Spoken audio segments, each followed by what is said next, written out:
Hey there, y'all. My name is Judea. My friends call me Jude. This video is going to be a little bit less scripted than all my other ones that I've been doing recently, just because it popped in my head so suddenly. I didn't really want to wait. I kind of wanted to talk about complacency and what it really does to the mind of someone and how it can really affect and ruin someone's life. Complacency, by its base definition, basically means that you put something off, or you're comfortable with something, or you're okay with something happening. That's complacency. It means, like, if a car passes by and accidentally hits a tree and it was a really cool tree that you like looking at, you're like, alright, that's fine. I mean, I guess it hit the tree, whatever. Complacency can go as far as to saying, like, I wouldn't say I'm a fairly big guy. I would say that I'm out of shape. And I could say that in complacency of not wanting to work out, finding working out somehow being too hard, or dieting too hard, or something like that, I am complacent in the way that I weigh too much, or I am obese. That's my BMI index. Another way someone can be complacent in the same regard would be like, I am failing in school, so I choose not to do the schoolwork, or I choose not to learn the math, or I choose not to something, because I suck at the grade. The grades look bad, but I don't want to do anything about them. I don't care. That's complacency. Complacency can come in many forms, to where someone can say, well, I'm fine with letting this happen. Or another form would be like the I don't care mentality. But complacency in its base form is telling yourself you are comfortable with something happening. Complacency in itself isn't malicious, but complacency most of the time can be allowing something to happen which shouldn't have happened.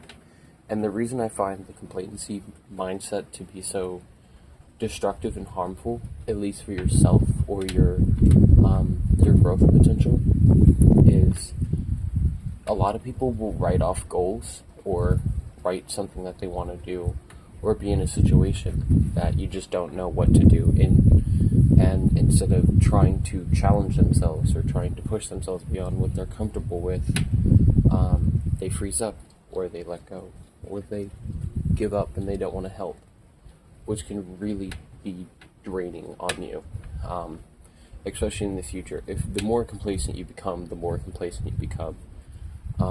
It's like the same idea with the more I lie down, the more I want to lie down. So if I'm a fat guy and I gain a bunch of weight, I'm gonna just want to eat more food. It goes to show that the less work you really put into something, the harder it'll be. Now, complacency is a hard topic also to talk about, mostly just because complacency really doesn't have a solution when it comes to, if you're fat, just eat less, because you're not going to listen to that. They will eat less, but then they'll eat more calorie-dense food. You just need to move around more. Well, yeah, they're just going to walk up a shit ton, and then they're not going to walk for like 5 days and say, hey, I'm walking a lot. Or they'll be like, you need to get off those games, so then they'll just play mobile games instead of on their PC or their console.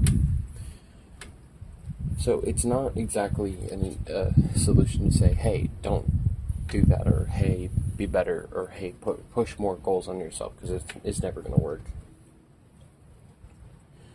I think the real solution, or the real fix to a lot of, complacency for me, it would be to set smaller, very small goals for myself every day. If I can't do anything,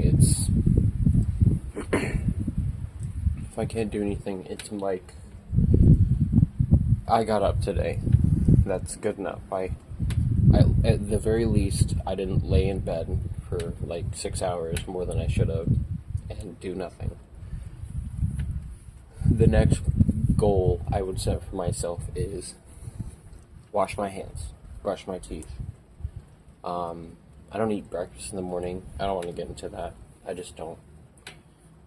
So then my next goal would be brush your teeth, wash your hands. Okay, I did that. Go to the bathroom. Alright, I did that.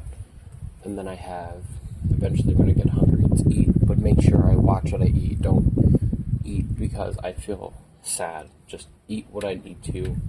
And if you want to have something special, then sure, go ahead. But don't, pick out. My next goal for myself would be, just do 10 steps, 10 more, until I get, 100 steps, 1,000 steps, 2,000 steps. That's how I get my goals done.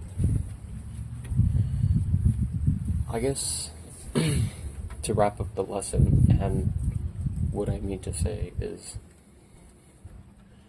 a lot of times when someone is struggling, or even yourself, more people will be tolerable to just pick up the phone and record and be complacent and be like, that's crazy, or watch someone else reach their goals and be like, that's awesome, but I'm not going to do it myself because, if I had a body like that, I would constantly have my shirt off, but then they don't want to go through the effort of doing it because it's too hard, but they don't know where to start.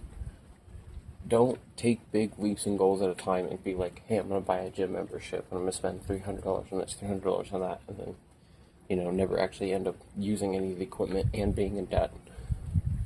The best course of action for yourself is kind of look at yourself and be like, well, I have this much time in my day, what can I do with it?